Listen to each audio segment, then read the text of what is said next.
ಪಚ್ಚೆ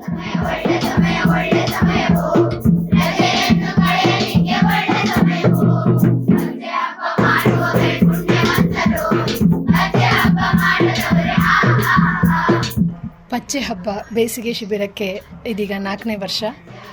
ಈಗ 6 ವರ್ಷದ ಹಿಂದೆ ನಾವು ಬಿಳಿಸಿರಿ ಊರಿಗೆ ಬಂದು ಜಮೀನು ತಗೊಂಡು ನೆಲೆಸಕ್ಕೆ ಶುರು ಮಾಡಿದ ಮೇಲೆ ಸುತ್ತಮುತ್ತಲಿನ ಸರ್ಕಾರಿ ಶಾಲೆಗಳಿಗೆ ಭೇಟಿ ಇತ್ತಿದ್ವಿ. ಆಗ ಗಮನಿಸಿದ ವಿಷಯ ಏನಂತಂದರೆ ಅಲ್ಲಿನ ಮಕ್ಕಳಲ್ಲಿ ಕಲಿಕೆಯ ಆಸಕ್ತಿ ತುಂಬ ಇದೆ. ಕಳೆದ 3 ವರ್ಷದಿಂದ ಬಿಳಿಸಿರಿ ಊರಿನಲ್ಲಿ ಬೇಸಿಗೆ ಶಿಬಿರ, ಮಕ್ಕಳ ಬೇಸಿಗೆ ಶಿಬಿರ ನಡೀತಾ ಇದೆ. ಈ ಬೇಸಿಗೆ ಶಿಬಿರಕ್ಕೆ ರಾಜ್ಯದ ಬೇರೆ ಬೇರೆ ಮೂಲೆಗಳಿಂದ ಸಂಪನ್ಮೂಲ ವ್ಯಕ್ತಿಗಳು ತಮ್ಮ ಸಂಪನ್ಮೂಲಗಳನ್ನು ಅಂದರೆ ತಮ್ಮ ತಿಳುವಳಿಕೆಯನ್ನು ತಗೊಂಡು ಈ ಶಿಬಿರಕ್ಕೆ ಬರ್ತಾ ಇದ್ದಾರೆ. ಅವರೇನೆಲ್ಲ ಕಲಿಸ್ತಾರಪ್ಪ? ಪಠ್ಯೇತರ ಚಟುವಟಿಕೆಗಳು, ಈಗ ಸಂಗೀತ, ಡಾನ್ಸು, ನಾಟಕ, ಕಥೆಗಳು, ಯಕ್ಷಗಾನ ಎಲ್ಲವನ್ನು ಕಲಿಯುವ ಆಸಕ್ತಿ ತುಂಬಾನೇ ಇದೆ. ನೀನಿಲ್ಲದೆ ನಾನು ಬದುಕಲಿಕ್ಕೆ ಆಗಲಿಲ್ಲ.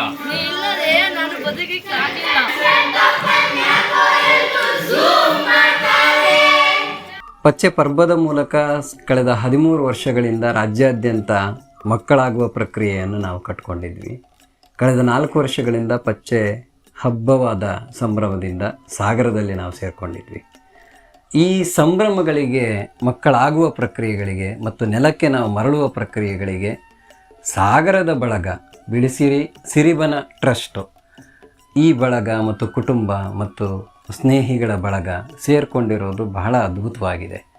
ಮತ್ತು ಆ ಊರಿನವರು ಮತ್ತು ಆ ಇಡೀ ಸುತ್ತಮುತ್ತಲಿನ ಮಕ್ಕಳು ಸೇರ್ತಾ ಇರುವ ಆ ಸಂಭ್ರಮವನ್ನು ನೋಡೋದಕ್ಕೆ ಬಹಳ ಅದ್ಭುತ ಅನಿಸುತ್ತೆ.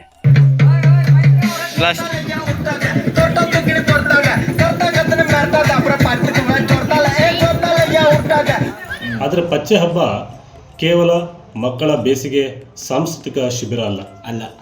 ಇಲ್ಲಿ ಯಾರು ನೀತಿ ಪಾಠ ಹೇಳೋಕ್ಕೂ ಬರಲ್ಲ, ಇಲ್ಲಿ ಯಾರು ಉಪದೇಶ ಮಾಡೋಕ್ಕೂ ಬರ್ತಿಲ್ಲ. ಇದು ಬದುಕಿನ ಒಂದು ಭಾಗ. ಇಲ್ಲಿ ಬರೋ ಎಲ್ಲರೂ ಕೂಡ ಮಕ್ಕಳು ಹಿರಿಯರು ಅನ್ನೋ ಯಾವುದೇ ಭೇದ ಭಾವ ಇಲ್ಲದೆ ತಮ್ಮ ತಮ್ಮ ಅನುಭವಗಳನ್ನು ಮಕ್ಕಳೊಂದಿಗೆ ಹಂಚಿಕೊಳ್ಳುವಂಥ ಒಂದು ಸಾಂಸ್ಕೃತಿಕ ವಾರ್ಷಿಕ ಹಬ್ಬ.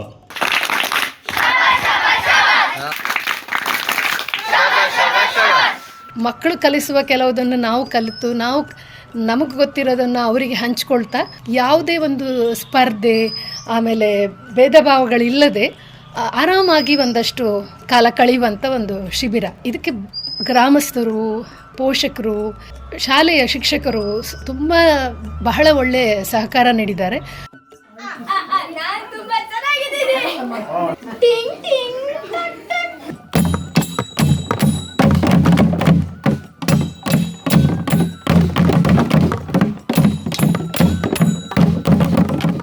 ವಾತಾವರಣ ತುಂಬ ಚೆನ್ನಾಗಿತ್ತು. ಅಲ್ಲಿ ಎಷ್ಟು ಚೆನ್ನಾಗಿತ್ತು ಅಂದರೆ ಅದು ಹೇಗೆ ಒಂದು ವಾರದಲ್ಲಿ ಮುಗಿದ್ಬಿಡ್ತು, ನಾವು ಇನ್ನೂ ಒಂದು ವಾರ ಇರ್ಬೋದಾಗಿತ್ತು ಅಂತ ಅನಿಸ್ತಿತ್ತು. ಅಲ್ಲಿ ವಿಜಯಶ್ರೀ ಮ್ಯಾಮ್ ಆಗಿರ್ಬೋದು, ಬರ್ಟಿ ಸರು, ನಾದಸ್ ಸರು, ವಿಜಯಣ್ಣ ತುಂಬ ನಮ್ಮ ಜೊತೆ ಮನೆಯವ್ರ ಥರ ಫ್ರೆಂಡ್ಸ್ ಥರ ಇದ್ದರು.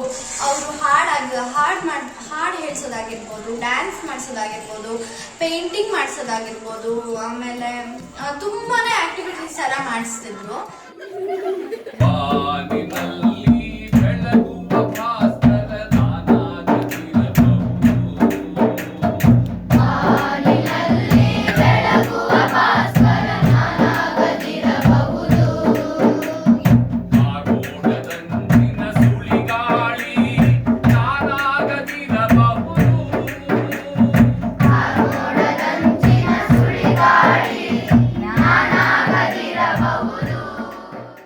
ಪಚ್ಚೆ ಹಬ್ಬನೂ ಕೂಡ ನಾವು ಹೇಗೆ ಬದುಕ್ಬೋದು, ಬದುಕಿನ ಸಾಧ್ಯತೆಗಳೇನು, ಕಲಿಕೆಯ ಸಾಧ್ಯತೆಗಳೇನು, ನಾವಾಗಿ ಇರೋದು ಹೇಗೆ, ನಮ್ಮನ್ನು ನಾವು ಸಂತೃಪ್ತಿ ಮಾಡ್ಕೊಳ್ಳೋದು ಹೇಗೆ, ಅದನ್ನು ಹೇಳ್ಕೊಡುತ್ತೆ. ಬದುಕನ್ನು ಕಟ್ಟಿಕೊಳ್ಳೋದಕ್ಕೆ ಇದೊಂದು ಒಳ್ಳೆಯ ಸುಲಭವಾದ ಖುಷಿಯಿಂದ ಕಲಿಯುವಂಥ ಒಂದು ಮಾರ್ಗ. ಆದರೆ ಯಾರಿಗೆ ಮತ್ತೊಬ್ಬರಿಗೆ ಸಂಕಟವನ್ನು ಕೊಡದೆ, ಬೇಸರವನ್ನು ಮಾಡದೆ, ಮತ್ತೊಬ್ಬರಿಗೆ ಹಾನಿಯಾಗದೆ ನಾವು ಸ್ವತಂತ್ರವಾಗಿ ನಮ್ಮ ಬದುಕನ್ನು ಅಚ್ಚುಕಟ್ಟಾಗಿ ಕಟ್ಟಿಕೊಳ್ಳೋದಕ್ಕೆ ಇದೊಂದು ಪಚ್ಚೆ ಹಬ್ಬ ಒಂದು ವಿಶೇಷವಾದ ಕಲಿಕಾ ಶಿಬಿರ. ನಮಸ್ಕಾರ ರಾಯರೇ.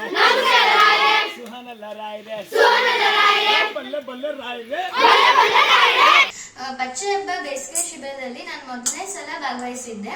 ಅಲ್ಲಿ ಹೇಗಿರುತ್ತೆ ಅಲ್ಲಿ ವಾತಾವರಣ ಅಂತಾನೆ ನನಗೆ ತುಂಬಾ ಭಯ ಆಗಿತ್ತು. ಅಲ್ಲಿಯವರೆಲ್ಲ ನಮ್ಗೆ ಹೇಗೆ ಟ್ರೀಟ್ ಮಾಡ್ತಾರೆ ಅಂತಾನೆ ನಮ್ಗೆ ತುಂಬಾ ಭಯ ಆಗಿತ್ತು. ಆದ್ರೆ ಅಲ್ಲಿ ವಾತಾವರಣನೇ ತುಂಬಾ ಚೇಂಜ್ ಇತ್ತು. ಎಲ್ಲರೂ ನಮ್ಗೆ ತುಂಬಾ ಮನೆಯವ್ರ ತರನೇ ಭಾವಿಸ್ತಿದ್ರು. ಪ್ರಾಣಿ ಪಕ್ಷಿಗಳನ್ನೆಲ್ಲ ಪ್ರೊಜೆಕ್ಟ್ ಅಲ್ಲಿ ತೋರಿಸೋದು, ಟಾಸ್ಕ್ಗಳನ್ನ ಮಾಡಿಸೋದು ಎಲ್ಲನೂ ತುಂಬಾ ಚೆನ್ನಾಗಿ ಮಾಡಿಸ್ತಿದ್ರು. ಪಚ್ಚೆ ಹಬ್ಬ 7 ದಿನದಲ್ಲಿ ಹೇಗೆ ಮುಗೀತು ಅಂತಾನೆ ನಮಗೆ ಗೊತ್ತಾಗ್ಲಿಲ್ಲ. ಇನ್ನೂ ಜಾಸ್ತಿ ದಿನ ಇದ್ದಿದ್ರು ನಮಗೆ ಹೋಗೋಣ ಅಂತಾನೆ ಅನಿಸ್ತಿತ್ತು.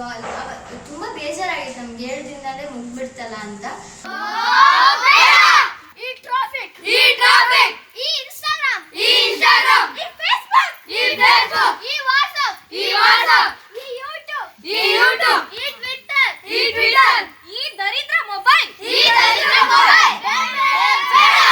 ನಾನು ಪ್ರಣವ್ನ ಅಜ್ಜಿ. ನಾಗರಾಜ್ ಮಾಸ್ಟರ್ ಹೇಳಿದರು ಹೀಗಿದೆ ಮಕ್ಕಳಿಗೆ ಒಂದು ಪಚ್ಚೆ ಹಬ್ಬ ಕಳಿಸ್ತೀರಾ ಅಂಥೇಳಿ. ಆವಾಗ ಆಯಿತು ಅಂತ ಒಪ್ಕೊಂಡ್ವಿ. ಅದು ಹೆಂಗಿತ್ತು ಅಂತಂದರೆ ನಾನು ಅವನ್ನ ಅಜ್ಜಿ ಮನೆ ಕರ್ಕೊಂಡು ಹೋಗಿದ್ದೆ ರಜಕ್ಕೆ.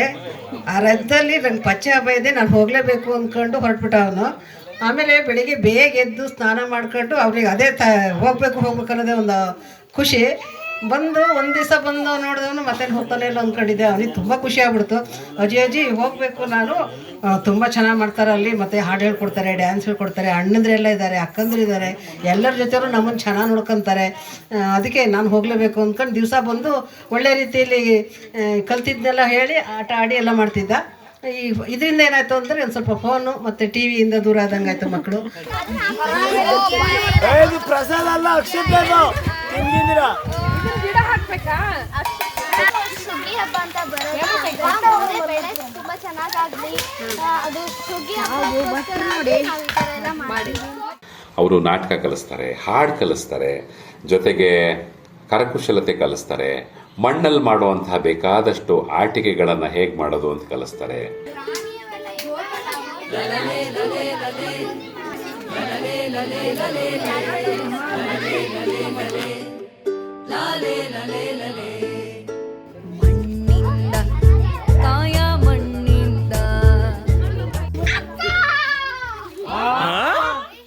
ಜೊತೆಗೆ ಇಲ್ಲಿ ಪರಿಸರ ನಡಿಗೆ ಇರ್ತದೆ, ಕೆರೆ ವೀಕ್ಷಣೆ ಇರ್ತದೆ. ಪರಿಸರ ನಡಿಗೆ ಕೆರೆ ವೀಕ್ಷಣೆ ಮಾಡಿದ್ರೆ ಏನು ಪ್ರಯೋಜನ?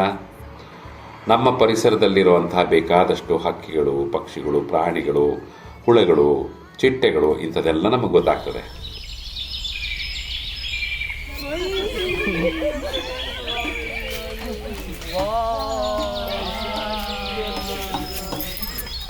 ಮನೆಯಿಂದ ಅಲ್ಲಿ ತನಕ ಹೋಗೋ ತನಕ ಒಂಥರ ಇತ್ತು. ಅಲ್ಲಿ ಹೋದ್ರ ಮೇಲೆ ಮಾತ್ರ ಗಂಟೆಗಳೇ ಕಳೆಯೋದು ಹೆಂಗಂತಾನೆ ಗೊತ್ತಾಗ್ತಿಲ್ಲ. ಅಲ್ಲಿ ಭಾರಿ ತುಂಬ ಚೆನ್ನಾಗಿತ್ತು. ಇಲ್ಲಿ ಇನ್ನೂ ಪಚ್ಚೆ ಹಬ್ಬ ಮಾಡಿದ್ರೆ ನಾನು ಇನ್ನೂ ಪಚ್ಚೆ ಹಬ್ಬ ಹೋಗೋಕ್ಕೆ ಇನ್ನೂ ಆಸಕ್ತಿ ಇದೆ. ನಾನು ಇನ್ನೂ ಹೋಗ್ತೀನಿ. ನಮ್ಗೆ ಹಸಿವು ಅಷ್ಟೇ ಹಸಿವು. ನಾನೇನ್ ಮಾಡಕ್ಕಾಗತ್ತೆ? ಹಂಗೆ ಯುದ್ಧ ಮಾಡೋಣ. ಅದ್ರಲ್ಲೆಲ್ಲರೂ ನೀ ಗೆದ್ರೆ ನನ್ ಮಾತ್ರ ತಿನ್ಬೋದು, ನಾನ್ ಗೆದ್ರೆ ನೀ ತಿನ್ನಂಗಿಲ್ಲ. ಶಿಬಿರದಲ್ಲಿ ಸಾಮಾನ್ಯ ಜನಪದ ಕಲಾ ಪ್ರಕಾರಗಳು, ನಾಟಕ, ಆಮೇಲೆ ಸಿನಿಮಾಗಳು, ಕತೆಗಳು, ಮತ್ತು ತೋಟದಲ್ಲಿ ಅಲ್ಲಲ್ಲೇ ಸಿಗುವ ವಸ್ತುಗಳಿಂದ ಹೊಸದೇನನ್ನು ಸೃಷ್ಟಿ ಮಾಡುವುದು, ಈ ಥರದ್ದೆಲ್ಲ. ಅಂದರೆ ಒಟ್ಟಾರೆಯಾಗಿ ಯಾವ ಒತ್ತಡವೂ ಇಲ್ಲದೆ, ಯಾವ ಹೇರಿಕೆಯೂ ಇಲ್ಲದೆ ಖುಷಿಯಾಗಿ ಮಕ್ಕಳು ಒಂದು ಜಾಗದಲ್ಲಿ ಸೇರೋದು, ಅಲ್ಲಿ ಅವರಿಗೆ ಇಷ್ಟವಾಗಿರುವ ಒಂದಷ್ಟು ವಿಷಯಗಳನ್ನು ಕುಣಿತಾ ಹಾಡ್ತಾ ಕಲಿಯೋದು.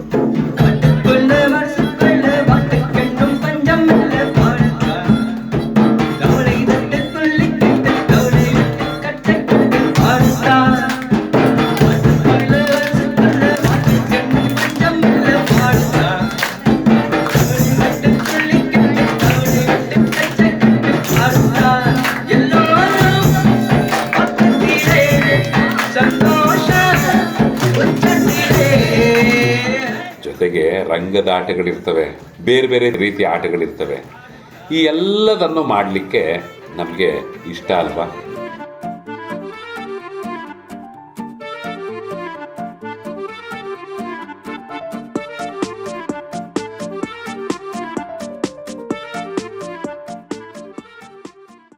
ಮುಂಚೆ ಎಲ್ಲ ನಾವು ನಮ್ಮ ನೆಂಟರ ಮನೆಗೆ, ಹಬ್ಬಗಳಿಗೆ, ಜಾತ್ರೆಗಳಿಗೆ ಹೋಗೋದಕ್ಕೆ ಅವಕಾಶ ಇತ್ತು.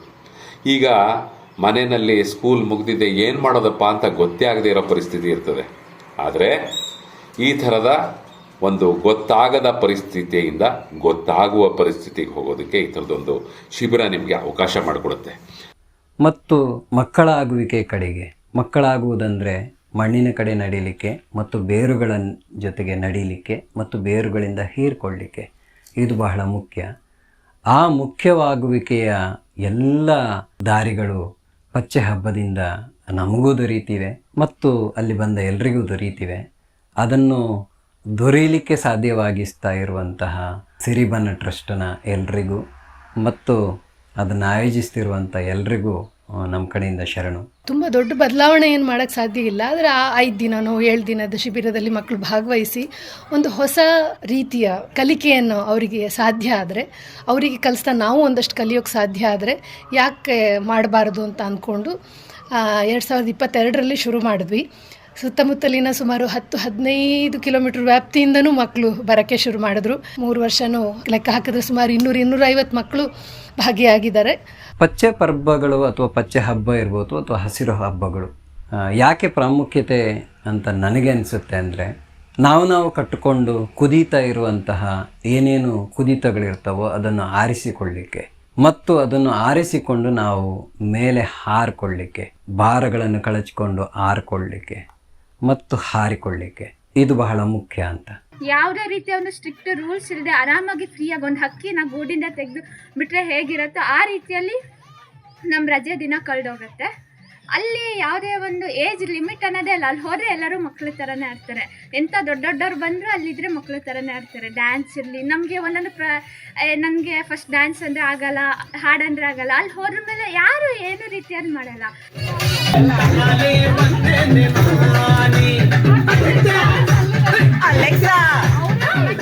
ಇದನ್ನ ಸಿಟಿಗಳಲ್ಲಿ ಮಾಡಿದರೆ ಸಾವಿರಾರು ರೂಪಾಯಿ ಫೀಸ್ ಮಾಡ್ತಾರೆ. ಆದರೆ ವಿಜಯಶ್ರೀ ಅಕ್ಕ ಇದನ್ನ ತಮ್ಮ ತೋಟದಲ್ಲೇ ಮಕ್ಕಳಿಗೋಸ್ಕರ ಉಚಿತವಾಗಿ ಮಾಡ್ತಾ ಇದ್ದಾರೆ. ಇದು ಈ ಶಿಬಿರ ಪೂರ್ತಿ ಉಚಿತ ಆಗಿರೋದ್ರಿಂದ ಖರ್ಚು ಬರುತ್ತೆ. ಅದನ್ನು ಪೂರೈಸೋಕ್ಕೂ ಒಂದಷ್ಟು ಜನ ನಾವು ಹೋಗಿ ಗ್ರಾಮೀಣ ಭಾಗದಲ್ಲಿ ಏನು ನಾವು ಕೆಲಸ ಮಾಡೋಕ್ಕಾಗಲ್ಲ. ಕೊನೆ ಪಕ್ಷ ನಾವು ನಮ್ಮ ಸಂಬಳದ ಒಂದಿಷ್ಟು ಭಾಗನ, ಒಂದು ಸ್ವಲ್ಪ ಭಾಗನ ಇದಕ್ಕಾಗಿ ಇಡ್ತೀವಿ ಅಂತ ಹೇಳುವ ಒಂದಷ್ಟು ಮನಸ್ಸುಗಳು ಸೇರಿ, ಹಾಗೆ ಕಲಿಕೆ ಆಸಕ್ತಿ ಇರುವ ಸುಮಾರು ಜನ ಯುವಕ ಯುವತಿಯರು ಆ ಸಮಯದಲ್ಲಿ ನಮ್ಮ ಶಿಬಿರದಲ್ಲಿ ಜೊತೆಗೆ ಇರ್ತಾರೆ. ಹಾಗಾಗಿ ಇದು ಸಣ್ಣ ಮಕ್ಕಳಿಂದ ಹಿಡಿದು ತುಂಬ ದೊಡ್ಡವರವರೆಗೆ ಎಲ್ಲರೂ ಸೇರಿ ಒಂದೇ ಜಾಗದಲ್ಲಿದ್ದು ಕಲಿತು ಬೆರೆತು ಹೊಸದೇನನ್ನು ಕಂಡುಕೊಳ್ಳುವ ಒಂದು ಅವಕಾಶ.